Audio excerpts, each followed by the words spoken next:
Hier komen we er al aan. Hier komen we er al aan. Hier is Boyd en Erik en Aniek. Boyd, Erik en Aniek.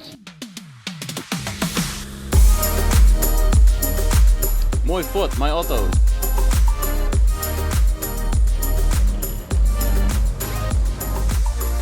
Het is tiertje 28 juli en dat betekent de 44ste editie van de profronde in Ruisterveen. Maar voor het zover is, ben eerst de band nog in de beurt. En waar wit zit de nije Mathieu van der Poel hier wat tussen. We zijn vertrokken. We zijn vertrokken, ja. En Fem gaat ook mee. Fem gaat ook mee, dat zie je. Dit is het talent van de toekomst natuurlijk. Dus die willen we een podium bieden en ik op het parcours van de profsfietsen letten. Dus dat is een heel leuk evenement. De band die pakt het prachtig op. We hebben 160 tot 200 band op het parcours. Nou, en als je om je heen is, dan is het helemaal geleerd. Ben je een beetje klaar voor? Ja, En nou, je bent er al helemaal op gekleed. Ga je vandaag winnen, denk je? denk het wel. Wat is de tactiek? Vooral heel snel starten en dan voor het laatst nog energie overhouden. Ben je zelf ook wielerfan?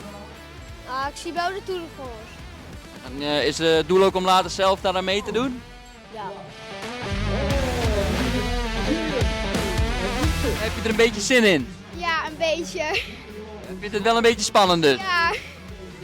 Ah, je hebt een hele mooie fiets, hij is helemaal mooi versierd. Dus dat moet goed komen denk ik. Ja, Heel veel succes! ja, bedankt.